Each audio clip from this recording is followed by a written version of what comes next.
The big news was that there were a couple of scrums and fights, and one of them, Michael Penix Jr., ended up on the ground, which is not what you want with a bunch of very big guys out there fighting and tussling. And he talked about what happened and the play that got things started, got him and everybody at camp fired up. Threw a deep pass, and, man, celebrating. Somebody ain't like it. They had a lot of words throughout practice, so I gave my words and just went a little bit too far. I don't know. I was somebody else. I don't really remember. They blacked out.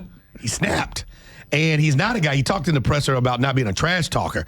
He doesn't talk trash. He's kind of a scoreboard pointer. But if you say something to him, right, you have the ability. You're going to get what you gave in return. And so that's the kind of moxie and makeup, how he's wired as a competitor. Yeah, I don't mind that. I kind of envisioned what took place back there. Baseball is tough to kind of talk trash, I guess, unless you hit a bomb and you want to pimp it a little bit. Or you're a pitcher and you strike a dude out. Basketball, you could dunk on somebody, and that's the end of the world for those guys. You can look at them and point at them or whatever else.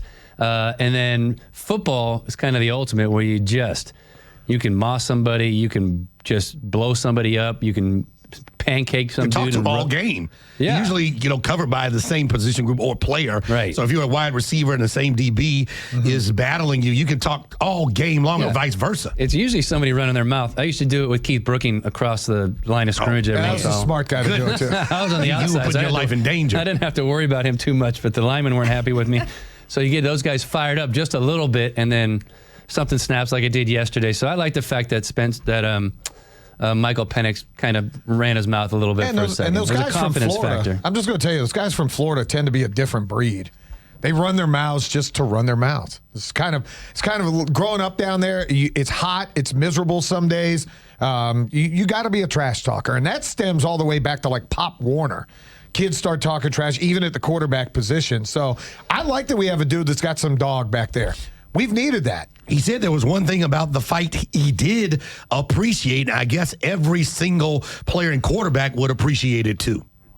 I'm glad they did, because obviously that's not something that we want to be doing in practice. We want to get our reps in, get that good work in. But it went how it went. But to see the team have my back and they were there to make sure they protect me. A lot of guys asked me if I was good, and it was good to know that those guys got my back. I couldn't see if it was. I think it was Caleb McGarry. He looked like the Hulk. He was just grabbing people with one arm and looking like he was going to house the whole field when Michael Penix and that red jersey was on the ground. You cannot. Goodness. So the last thing you want oh my God, I can't imagine. Terry Fontenot got in the scrums to try to break it up. Raheem Morris is in there trying to break it up. It's not what you want with your quarterback. I was standing next to Maria Martin just for a second, and she was watching Michael kind of stretch his hand out a little bit, and she started getting worried about that. But he looked like he ended the practice fine. He threw the ball well. There's no issues. He did talk a little about what you just mentioned, John Michaels, being from Florida and that Tampa Bay area. I'm from Tampa. I'm from Dade City. I'm from Tampa. It's a respect part about it. Like, we all playing, we all competing at a high level. But like when disrespect come in, it's like, all right, this ain't football no more. That's when it turns into what it is. I don't remember what it was. I don't know how it turned. It's just a respect level. We can talk trash. We can talk all we want. I'll never call you out your name. I don't want you to call me out my name. And if it do, we should respond the right way and not whatever that was out there, but things happen. It's football. It's a sport we all love. We compete at a high level, and things just happen. So, Kelly, you're from Noblesville. You know how it goes there. What I'm trying to no, I mean, we know how to trash talk. It's just use it in the right moments. And this, to me, I don't understand. I don't understand how, if real football is not happening, and that's why we're trash talking. Why are we not letting him play in preseason then? Like, if this is what's going to happen in a scrimmage and all this and that, where he could easily get as hurt in fights as he could if he's actually protected playing real football in a preseason game. That's why I'm rolling my eyes. I'm rolling my eyes at, I don't understand how this was any less or any more protected than if we'd have just thrown him in a preseason game. At this point, if fights are going to break out and he's going to be stretching his hand and all of this, it just seems, that's why I'm rolling my eyes. I just don't get it. It seems stupid. Let's just see him in an actual game where guys are supposed to be, quote unquote, playing real football versus fights breaking out. I think there's a difference between being thrown down or knocked down in a scrum, and then a guy coming around a corner beating a left tackle and blowing your brains out. I mean, you just said in a 4,000 preseason pounds game. of humans He put himself in harm's way, which he should not have. Right.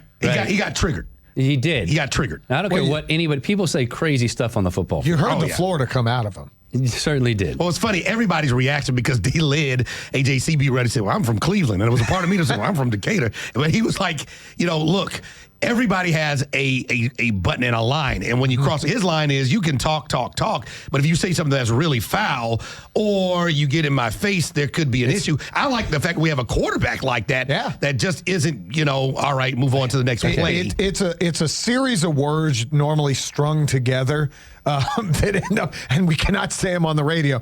Home team, I think you know what they end up being. Yeah. There's a series, it's like a 3-word One starts with phrase. a letter. Well, B? Yeah, there's one of them. Or P. That's it. Yeah, I threw out a bunch of B's when I played, dude, and people would look at you funny, but you I'm glad he showed he had some moxie about him, but you cannot react. You cannot react in certain ways in places like that. The best to ever do it know how to block all of that out. Exactly. Though. I mean, I'm glad he has it. I'm glad we saw it. I don't ever need to see it again. Ever again. I mean, Peyton Manning and the Tom Brady's of the world were not getting into fights. No.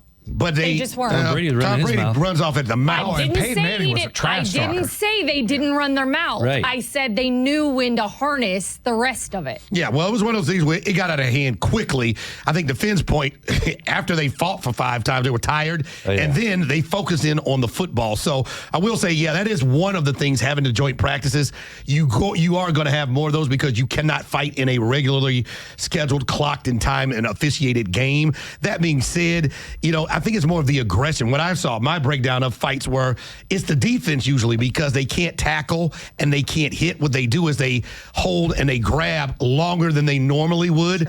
Offensive players don't like that, and the fact you can get a little get back on the next play, that leads to the cavalcade of problems. But more than not, work got done.